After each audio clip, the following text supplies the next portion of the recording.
let's just jump right in. We have a headline today that honestly sounds like a joke. It's almost unbelievable, like something you'd find in a rejected spy novel. It really does. European NATO allies are deploying troops to Greenland, not for a standard exercise, but for military drills, specifically designed to demonstrate deterrence against the United States. Against their own most powerful member. Yeah. It's not just friction, right? This is an open confrontation playing out for the entire world to see. And it's being done with these, symbolic military maneuvers. And the symbolism is everything here.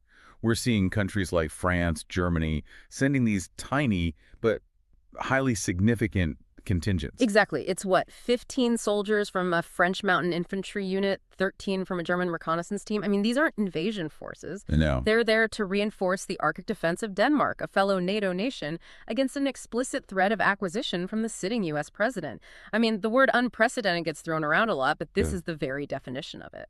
And that really sets the stage perfectly for our deep dive today. A listener shared a whole stack of sources that paint this incredible picture of a world order being, aggressively and almost brutally reshaped. It's not a slow drift. This is an active demolition of the old diplomatic rulebook, and it's being replaced with, blunt economic force and this kind of military posturing. So our mission today is to connect those dots for you. We're going to dive into three interconnected flashpoints. First, this immediate, frankly, bizarre crisis in Greenland. Then the escalating, really high-stakes trade war with India. And finally, the big one. The larger geopolitical goal that seems to tie both of these conflicts together. This pursuit of a singular, unipolar global dominance. Yeah, and you should know this isn't your average news report. We're going to get into the foundational shifts, the surprising history, and some of the incredible leverage points, many of them not military at all, that nations are using to either push for or, push back against this new global structure. The speed and just the sheer audacity of it all demands a much deeper look. Wow. So let's get right into it. Section 1, the Arctic flashpoint, Operation Arctic Endurance. Right. The fuse that lit this whole thing is President Trump's renewed, very public, and I'd say aggressive drive to acquire Greenland. He's not talking about it like a sovereign nation. He's talking about it like a piece of real estate he wants, saying simply, we really need it. And the justification the administration is giving, it's framed entirely as a national security issue. Right. The president said it himself, something like, if the U.S. doesn't go in, Russia's going to go in, and China is going to go in. He basically said Denmark can't do anything about it, but we can do everything about it. So the message is, this isn't a want, it's a need. It's a preemptive move to stop rivals from getting a strategic foothold in what is, let's be honest, one of the most important geopolitical regions on the planet now. And it's not just a casual wish. They're presenting it as a fixed objective, an ultimatum. Yeah, and we have that confirmation from the White House spokeswoman, Caroline Leavitt. Even after the European troops started arriving, she came out and said that their deployment would not impact the president's goal of acquisition at all. At all. That level of inflexibility tells you just how central this objective is to their whole strategy. It's not a negotiating tactic. They mean it. Which, of course, creates an immediate head-on collision with America's closest allies. And this was all laid bare in that very tense White House meeting. Oh, the one between the Danish and Greenlandic foreign ministers and Secretary of State Marco Rubio and VP J.D. Vance. That's the one. Yeah. And the language that came out of that meeting was, for diplomacy, it was incredibly blunt. Well, the Danish foreign minister, Lars Løkke Rasmussen, he came out and said, it's clear that the president has this wish of conquering over Greenland and that this is not acceptable. The word conquering. Think about that. A close NATO ally using the word conquering to describe the intentions of the United States. It's powerful. It tells you Denmark doesn't see this as a bad real estate offer. They see it as a genuine threat to their sovereignty. And then you had Greenland's own foreign minister, Vivian Motzfeldt, who was just as clear. What was her line? She called for cooperation, which, they need the U.S., but she emphatically stated that Greenland does not want to be owned by the United States. So you have this total impasse. The U.S. is demanding ownership. The sovereign government, Denmark, is refusing. And the local population in Greenland is saying no. The diplomatic channel hits a wall of fundamental disagreement, and so the tension spills over into the military sphere. And that's where Operation Arctic Endurance comes in. This is Denmark's countermove. It's their strategic signal. They organized this joint NATO exercise to show two things: competence and collective European resolve. It's a direct military pushback, even if it is a small one. Exactly. And the details of who they invited are so important because it's all about communicating deterrence. Okay, so break that down for us. Who exactly is showing up? Because the list of countries is almost as important as the number of troops. It is. So you have France sending 15 soldiers, but they're from a specialized mountain infantry unit. These are elite troops who know how to operate in extreme Arctic conditions. Okay, so highly trained. Then Germany sent a reconnaissance team of 13. And here's what's really interesting.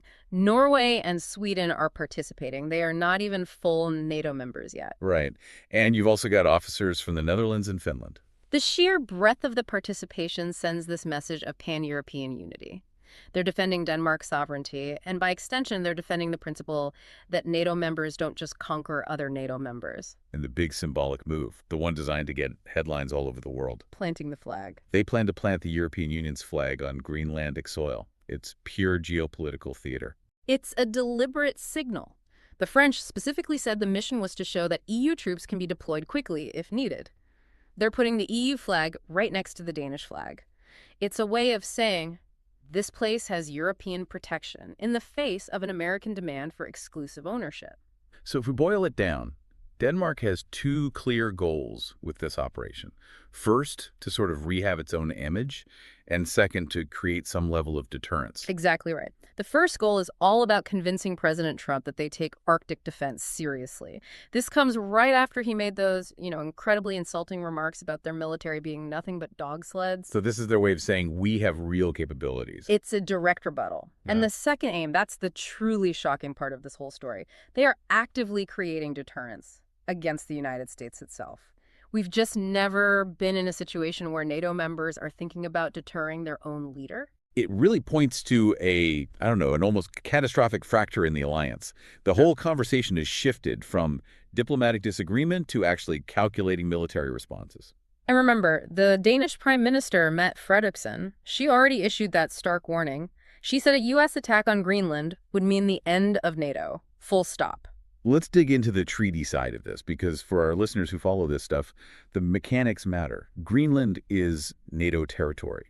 So if the U.S. were to, escalate this, what happens with Article 5? What about Article 4? This is the absolute core of the legal mess. Article 5, as you know, is the collective defense clause. An attack on one is an attack on all. Right. But it's basically useless in a member versus member fight. Why? Because you need consensus to invoke it. The aggressor in this scenario, the United States, is the most powerful member, and it can just veto any action against itself. So Article 5 is a non-starter. So Denmark can't call for help under Article 5. They'd have to use a different tool. And that brings us to Article 4. Precisely. If Denmark feels its sovereignty or security is threatened, it can trigger Article 4. That doesn't guarantee a military response, but it forces official consultations among all the allies. It puts the issue on the table. Officially. It forces every NATO member to go on the record and confront the U.S. action in a public forum. The diplomatic pressure from that would be immense. It forces countries to pick a side, which could isolate Washington and give Denmark a lot of diplomatic cover. And those little French and German deployments, those 15 and 13 soldiers, they are a physical trigger for that Article 4 threat. That's the genius of the strategy. Those small teams serve as a tripwire. Any direct U.S. action against Greenland suddenly gets a lot more complicated because U.S. forces wouldn't just be facing Danes. They'd be operating against personnel from France, Germany, and others. The political fallout would be massive, way more than the land itself is worth. Absolutely. The diplomatic cost would be catastrophic. So while all this internal NATO drama is unfolding, how is Russia playing this? I mean, the whole U.S. justification is that Russia and China are the real threats here. Russia is having a field day with this. They're seizing the opportunity to highlight what they see as Western hypocrisy. The Foreign Ministry spokeswoman, Maria Zakharova, she basically said the West is using Russia and China as a smokescreen for its own internal aggression. So they're saying the rules-based world order is a sham. Exactly. She said the U.S. justification is totally inconsistent with the very rules-based world order the West claims to defend. It's a classic geopolitical move. You use your rival's internal conflict to show that their principles are fragile and self-serving. And while all these great powers are playing this game of chess, the actual people living in Greenland are caught right in the middle. We can't forget the human side of this. That's so important. The human cost is huge. The idea of the U.S. just rolling in to tap all of Greenland's mineral resources has terrified the Inuit communities. Their concerns aren't about geopolitics, they're about their entire way of life being destroyed. What are they actually saying? One of the sources quoted Carl Sandgreen. He's the head of a visitor center at the Ilulissat Ice Fjord. He put it perfectly. We are totally different. We are Inuit, and we've been living here for thousands of years. He said the land is not a future for people who are thinking about resources. It's their home. It's their heritage. And their fear just underscores the reality here. Yeah. The pursuit of this unipolar world order seems perfectly willing to sacrifice alliances, diplomacy, and the rights of local people to get what it wants. Which is strategic physical assets. That is the perfect transition to our next topic. The U.S. objective in Greenland is physical ownership of a geographic asset. Now we shift to India, where the objective isn't land, but total ownership of a vast national market. We're moving from hard power in the Arctic to aggressive economic coercion. And this shift is completely intentional. It reflects the administration's global strategy. They've abandoned these complex multilateral deals. The new approach is to deal with nations one-on-one, where they can use their massive economic power to extract the biggest advantage. And India is feeling the full force of this. Let's just lay out the tariff escalation, because the scale of the coercion is really something to behold. The comparison to China is really useful here. When the trade war started, China was initially hit with, 125% tariffs? That eventually settled around 35%. Okay. India is facing tariffs right now of around 50%. And that 50% comes from an initial 25% tariff, plus another 25% penalty specifically because India is still trading with Russia. That is already a huge barrier to trade. But the threats on the table are even more extreme. We're talking about tariffs that are just, they're astronomical. They are. There's a pending threat of another 25% over trade with Iran. But the really mind-boggling one is a potential 500% tariff on any continued purchases of Russian oil. 500%. I want to pause on that. For the listener, how is that even possible? What's the legal mechanism that allows the U.S. to threaten a number that high? It just sounds like economic warfare. Because it is economic warfare, the number isn't random. It's usually derived from specific U.S. trade laws, often ones that can be invoked on national security grounds. These statutes let the administration impose punitive rates that go way beyond what the WTO would normally allow. This is a negotiating tactic. It's a maximalist negotiating tactic. The 500% figure is designed to signal that the U.S. is willing to completely sever trade if its demands aren't met. It's psychological leverage just as much as it is economic. This is the lowest point in the U.S.-India relationship since 1947, and it's all about forcing compliance. So this pressure brings us to the core of the disagreement. What exactly is the U.S. demanding that India sees as so totally destructive? The core demand is very simple. India must open its entire economy. Just throw the doors open. What does that mean in practice? It means accepting reciprocal tariffs as low as 10%. That would expose all of India's developing industries to global competition they just can't handle. But the real killer, the demand that would destroy the economy, is that India has to let the U.S. dump its agricultural surplus. We're talking about soy dairy. Exactly. The U.S. has a mountain of soy it can't sell to China anymore. The demand is that India has to let them dump that and dairy products into the Indian market. And why is that so catastrophic for India? On the surface, cheaper food sounds like a good thing for consumers. It sounds good, but the consensus in the sources is that it would, and I'm quoting here, destroy the Indian economy, particularly its huge agricultural sector. How so? India's farming sector isn't like America's. It's mostly small-scale farmers, subsistence farmers, operating on razor-thin margins. If suddenly subsidized, mass-produced American soy and dairy floods the market at prices they can't possibly compete with, millions of Indian farmers go bankrupt instantly. It's a food security issue. It's a social stability issue. It's both. And that's why India is pushing back so hard. They're not just defending an industry, they're defending their entire economic and social foundation. This brings us to the style of negotiation, which the sources describe as brash, bravado locker room talk. It seems to rely on being unpredictable and applying maximum pressure. It's a very deliberate strategy. You have administration figures like Lutnick, who's very influential on trade, making these incredibly provocative public statements. He's on record saying that India will eventually say they're sorry and just give in. And then you contrast that with the president's own often contradictory statements about who he's talking to and when. It's the classic Good cop, bad cop routine, just amplified to a global scale. Lutnick is the bad cop making the threats, and then maybe someone like Secretary of State Rubio comes in as the good cop to offer a slightly softer diplomatic line. The sources connect this behavior, this inconsistency and willingness to bend the truth, to a sort of historical Anglo-negotiating tactic. Yes, to extract the maximum advantage. It's a calculated psychological strategy.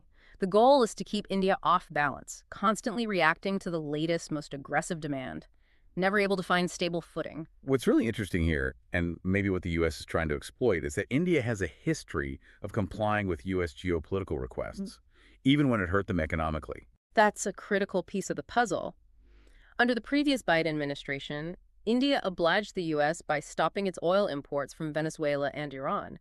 Those were two reliable, convenient suppliers for India. And then they were told to start buying Russian oil. Right, to keep the global market stable when Russian supply was at risk.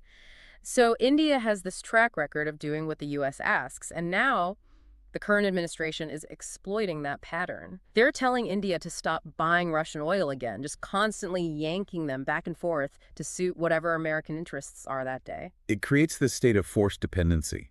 The U.S. economy is, what, 8 times the size of India's. So Washington is operating from this position of expecting total compliance. It's either that or economic ruin. That's the threat. Given that immense pressure, is there any kind of off-ramp? Is there a creative compromise India could offer that meets a U.S. need without completely gutting their own economy? There might be. You have to look for unique industrial leverage. One potential cherry on top India could offer is related to oil refining. The U.S. recently took effective control over Venezuelan oil production. The thing is, Venezuelan crude is extra heavy, and very few refineries in the world can process it efficiently. India's Reliance refinery in Gujarat is one of them. Wow. Right. So if the U.S. needs a reliable, massive buyer for that specific type of crude, India could agree to buy it. It fulfills an American need and gives India a powerful bargaining chip. That's a fascinating example of using specialized industrial capacity as leverage. It shows India isn't just a passive victim here. But this brings us to the central question of this whole section. The U.S. has immense leverage. What cards can India actually play to resist this pressure and avoid becoming what the sources call an economic vassal? This is the most important part. Because while India might rank fourth in overall power, that misses the unique non-military leverage it has. Leverage that can inflict direct, painful, and immediate damage on the U.S. These are the cards that protect its sovereignty. Okay, let's start with what might be the biggest one, leverage point 1. India as the global back office. This is a deep structural dependency. China became the world's factory for blue-collar work. India became the world's back office for white-collar work. The U.S. is profoundly dependent on India for, business process outsourcing, BPO, tech support, software maintenance. Walk us through how that dependency actually works. Yeah. How quickly could India cause a disruption? The sources say that if India hypothetically shut down this pipeline overnight, it would be an immediate disaster for every single Fortune 500 company in the U.S. Every single one. Think about it. Credit card processing, financial services, software patches for everything from hospital records to airline logistics. Suddenly, there's no tech support. Nothing works. And crucially, the U.S. can't just replace that. Reshoring millions of specialized jobs would take decades. It's massive economic leverage. It's immediate kinetic economic damage. Okay, Yeah. let's move to another critical area that affects every single American. Healthcare, leverage point 2. Cool. Pharmaceuticals. This is a matter of national health security. India is called the pharmacy of the world for a reason. They are a massive producer of generic drugs, and the U.S. relies on that supply chain. How much do they rely on it? The sources say India accounts for at least a quarter, probably more, of all the generic drugs Americans consume. Common antibiotics, painkillers, blood pressure meds, you name it. So if India decided to turn off that tap, or even just restrict it, what happens? It would create a health crisis overnight. It's not like car parts, where you can maybe find another supplier in a few months. A drug shortage is immediate and life-threatening for millions of people. It's an incredibly powerful, if dangerous, leverage point. Okay, leverage point 3 moves into the world of information and influence. Data sovereignty. The U.S. has, obviously, deeply penetrated India through social media. The penetration is vast. It gives the U.S. huge leverage to shape public opinion, gather intelligence, influence politics. And to really get the scale of this, you have to remember the PRISM program. Right, the NSA surveillance program exposed by Edward Snowden back in 2010. Exactly. PRISM showed that American big tech companies were basically feeding huge amounts of private data from foreign nationals directly to the CIA and the U.S. intelligence community. And India was one of the biggest sources of that data, wasn't it? A gold mine. India's huge digitally active population was perfect for data harvesting. So, if India were to counter this by just shutting down US platforms, Facebook, Instagram, X, YouTube, it would instantly cut off a massive source of intelligence and social influence for the US. It's a form of information denial. A defense mechanism, really. Using data sovereignty to protect against foreign influence and intelligence gathering. And it's leverage the US does not want to lose. That data provides a real-time window into India's political and social landscape, which is vital for applying the very coercive pressure we've been talking about. Right, leverage point 4 moves from digital to physical, strategic resources. And we're talking about something usually associated with China, rare earths. This is a huge one. It's a non-negotiable strategic asset. The sources suggest India has at least the third largest reserves of rare earths in the world, and maybe more with recent discoveries. Why does that matter so much? Because the entire U.S. defense and high-tech industry is completely dependent on rare earths. And Washington lives in constant fear that China, which has a near monopoly on production, will one day cut them off. So access to India's reserves isn't just a nice to have for the U.S., it's a necessity. It's a strategic imperative. If India can ramp up its ability to mine and purify these elements, it instantly becomes a critical supplier to the U.S. Even just the existence of the reserves is a long-term bargaining chip. It forces the U.S. to see India not just as a market to be conquered, but as a vital strategic partner. And finally, we get to the ultimate backstop, the ultimate deterrent against becoming a vassal state, hard power, leverage point 5. India has military and regional leverage that you can't ignore. It has the ability to dramatically shift the balance of power in its neighborhood. We're not talking about soft power. We're talking about the ability, if pushed to the absolute brink, to destabilize its neighbors, to affect Bangladesh, or even to, as the sources put it, make Pakistan break up through calculated geopolitical moves. And underpinning all of that is its nuclear capability. Absolutely. India's nuclear weapons are the ultimate insurance policy for its sovereignty. It's the fundamental reason the U.S. can't just steamroll New Delhi the way it might a smaller, non-nuclear country. So if India didn't have nuclear weapons and long-range missiles, it's likely this economic coercion would have worked a long time ago. It's almost certain. Look at North Korea. The only reason it's able to resist U.S. pressure is because it has nukes and missiles. India's nuclear tests in '74 and '99 provided the security foundation for the very sovereignty it's exercising today. This whole trade standoff is happening because the U.S. can't break through that layered resistance. So we've got the tech back office, pharmaceuticals, rare earths, nuclear deterrence. It's clear India has real hard leverage. And this entire high-stakes game we've discussed, from Greenland to India, it all serves a much bigger, unified global strategy. We have to step back now and see how these two seemingly separate conflicts are actually connected. The big picture here is the explicit U.S. objective to reshape the world into a unipolar structure, to dominate everything by isolating its main rivals, China and Russia, Greenland, India, Iran. Every move is a piece on that global chessboard.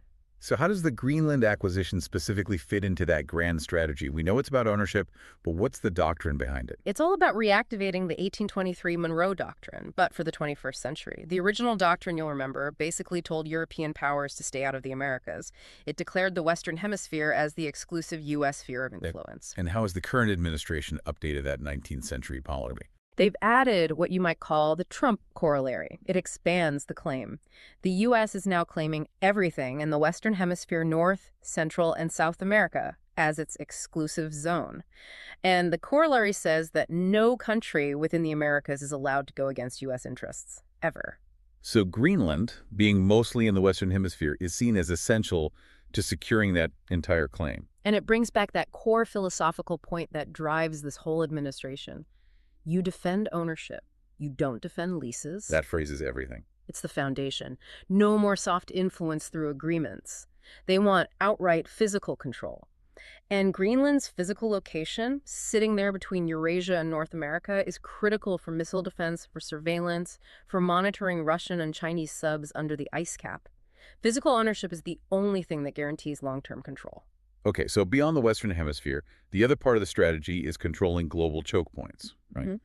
Specifically the ones that affect China's energy supply. This is the global containment piece. If you can't confront China directly, you threaten its economic lifeline energy. The strategy is to get effective control over key maritime straits, particularly the Strait of Bab el-Mandeb, which is the mouth of the Red Sea, and the Strait of Hormuz in the Persian Gulf. And the sources pointed to a very specific recent geopolitical move that helps with this, the recognition of Somaliland. That recognition is key. By having a formal relationship with Somaliland, the U.S. gets a strategic foothold, potential military bases, right next to the Bab el-Mandeb choke point. If the U.S. and its allies can control both Bab el-Mandeb and Hormuz, they can effectively blockade China's energy supplies whenever they want. It's a much more effective strategy than trying to blockade the Strait of Malacca, which is further away and more complicated. Exactly. You cut off the energy supply closer to the source in the Middle East, and that puts massive pressure on everyone in the region, including India.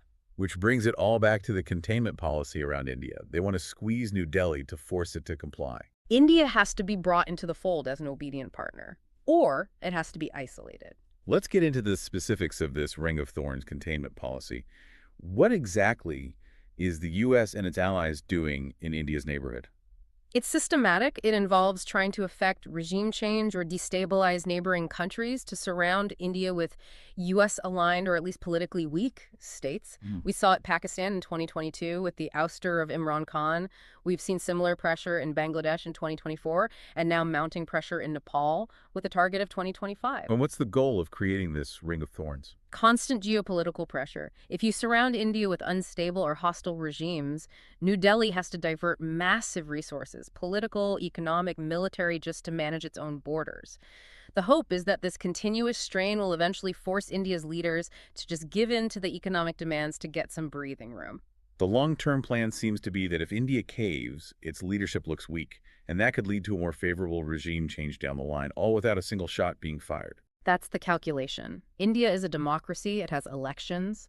You can generate instability more easily through political and economic means. The relentless focus on containment suggests that Washington sees India as the soft underbelly in the fight against unipolar control. And this brings us to a huge complication in all of this: Iran. Regime change, there's a constant goal, and if it happens, it would fundamentally change everything for India.